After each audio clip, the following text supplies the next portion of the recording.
عمر رضي الله تعالى عنه يقول كنا نجلس في المسجد بعد الفجر. شوف الموقف العجيب، نجلس في المسجد بعد الفجر. يقول ورسول الله صلى الله عليه وسلم معنا، يعني يجلس جانب النبي صلى الله عليه وسلم، مسجد كبير مجموعين 3 4. النبي عليه الصلاة والسلام يجلس بعد صلاة الفجر يسبح ويهلل ويذكر الله. يقول ونحن نجلس ربما تحدثنا أحيانا بشيء من أمر الجاهلية الذي كنا نفعله، أشياء في الجاهلية. يقول فنقول أشياء نضحك منها، يعني مثلا يقول لهم عمر أنا كنت في الجاهلية، وهذا حقيقة قالها عمر مرة، يقول كنت في الجاهلية أريد أني أعبد صنم وليس عندي مال أشتري صنما، ما عندي فلوس أشتري صنما. يقول فجئت إلى تمر عندي فأخذت التمر وعجنته وصنعت منه صنما. جاب هالتمر وحط له كذا قائم وحط له رجلين وحط له يدين وحط له كورة كذا راس وصلى عبده الضحى. يقول فلما جعت بعد الظهر أكلته أكل ربه اللي هو عبده الضحى، يقول اغفر لي واشفي مريضي ورد غائبي. لما بعد الظهر أكل ربه. يقول فنضحك. طيب ماذا كان يفعل النبي صلى الله عليه وسلم؟ هل تتوقع أنه كان يلتفت عليهم ويقول تضحكون في المسجد وانتم متجمعين هنا عشان تضحكون في المسجد، اذكر الله بس وسبح وهلل ونطلع؟ هل كان يقول كذا؟ لا. يقول فكان يلتفت إلينا ويتبسم، فرحان أنهم مبسوطين، يلتفت إلينا ويتبسم. يا أخي احنا ديننا دين الفرح، دين السرور. لذلك النبي صلى الله عليه وسلم يقول إن الميت يعذب ببكاء أهله عليه. البكاء الدمع وهذا ماشي، لكن العويل والصياح على الميت حرام، ما يبغاك الدين تحزن. لعن الله النائحة والحالقة والشاقة. النائحة هي التي تصيح بأعلى صوتها إذا مات الميت، أو التي تشق جيبها الشاقة، أو التي تحلق رأسها وشعرها.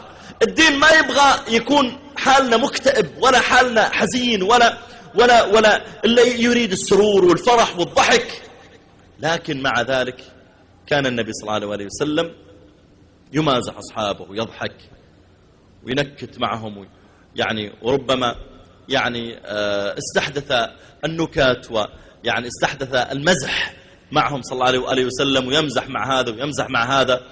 لما رأى عليا صلى الله عليه وسلم وهو في المسجد متكئ نايم والتراب في يده قال قم يا أبا تراب، يعني قم يا أبو تراب، قم يا أبو تراب، قم يا أبا تراب، يلاطف بالكلمة.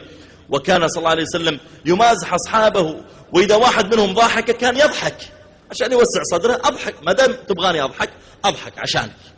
خذ مثالا لما عمر رضي الله عنه يقول كنت أنا وجار لي من الأنصار نتناوب النزول إلى المدينة، يعني ساكنين برا المدينة.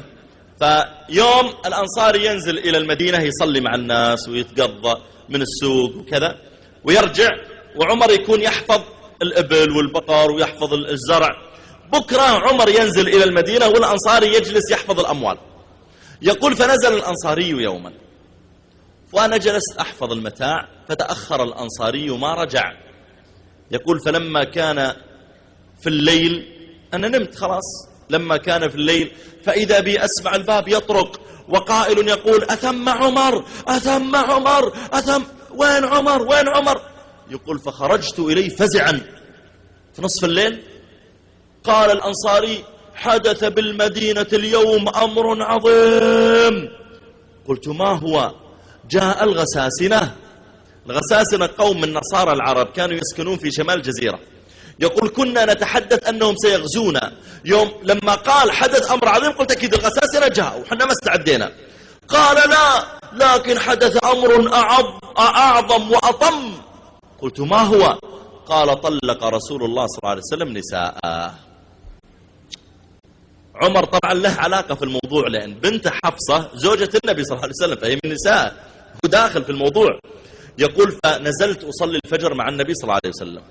النبي عليه الصلاة والسلام العادة يصلي يجلس بعد الصلاة.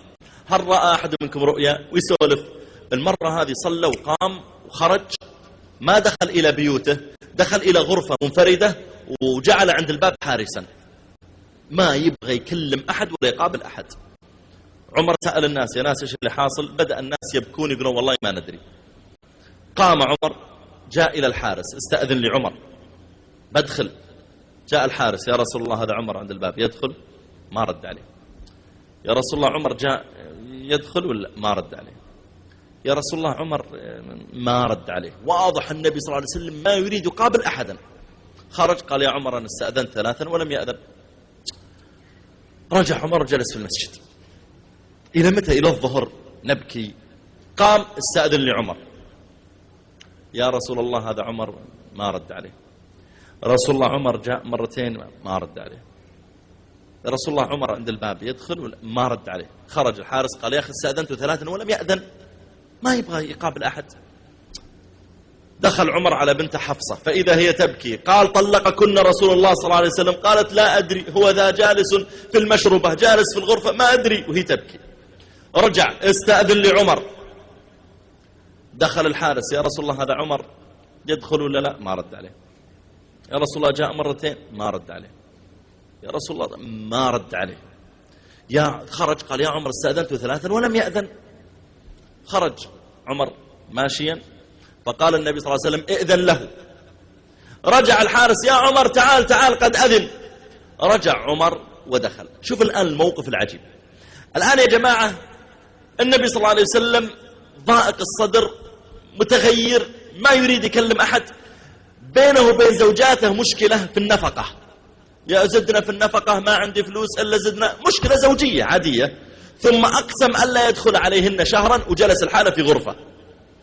فعمر دخل على النبي صلى الله عليه وسلم يقول: فقلت السلام عليكم. النبي صلى الله عليه وسلم ما رفع رأسه لعمر، حتى رفعت رأس ما رفعها، ضايق صدره.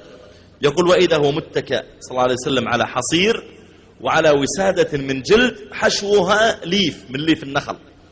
يقول عمر: فقلت في نفسي لأضحكن رسول الله صلى الله عليه وسلم. طيب بالله هذا وقته؟ الحين النبي صلى الله عليه وسلم ضايق صدره وما له نفس يكلم أحد وبتقول نكت. نعم، عمر يعرف طبيعة النبي صلى الله عليه وسلم وأنه إنسان لطيف، يعني لن يسمع النكتة بعدين يقول له هذا وقت تنكيت اطلع برا. لا، يدري النبي صلى الله عليه وسلم لطيف ويقبل الكلام. يا أخي أنا أحيانا في القاعة أدرس طلابي، أقول لهم مثلا وأنا أشرح فقه، أقول لهم: شباب، طيب لو الإمام قام إلى ركعة خامسة ينبغي ينبهه المأمومون. طيب لو قام إلى ركعة 5 و6 و7 ولا حد نبهه، واحد من الطلاب مستخف دمه قال: شكله ماسك خط. طبعا نكتة بايخة زي وجهه، يعني ما تضحك، لكن مع ذلك ما دام قصدك تضحكني أبى أضحك، خليك تنبسط. فإذا قال شكله ماسك خط، أقول له: يا والله إنك صادق، وكمل الشرح، خليه ينبسط يا أخي، أدخل السرور على قلبه. يعني أحيانا نكتة أنت تعرفها قبل تجيبها همه وفرحان بها، خليه ينبسط. أحيانا بعضهم يرسل لك نكتة ومستخف دمه، ارسل له ها يعني تراها نكتتك حلوة، خليه يعني جد أدخل السرور إلى قلبه، يعني أشعر فعلا أني معك. فعمر هنا يقول: لما رأيت النبي صلى الله عليه وسلم على الحال قلت لأضحكن رسول الله صلى الله عليه وسلم. قلت: يا رسول الله، ويدري أن المشكلة بينه وبين نسائه. قلت: يا رسول الله. قال: نعم. قلت: إن كنا في مكة إذا طلبت امرأة أحدنا منه شيئا، إذا قالت لأبغى كذا، قام إليها ووجع عنقها، قام كسر رقبتها، مرة ثانية لعد تطلبين علي. يقول: فلما جئنا إلى المدينة فإذا قوم تغلبهم نساؤهم، فصارت نساؤنا تتعلم من نسائهم، فاليوم لو طلبت أنا من امرأتي شيئا قامت إلي ووجعت عنقي.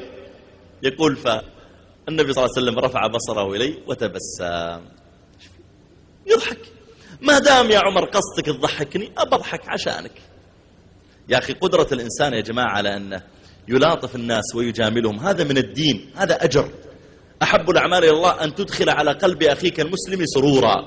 يا أخي إذا هو يسر لما أضحك، دين فرح.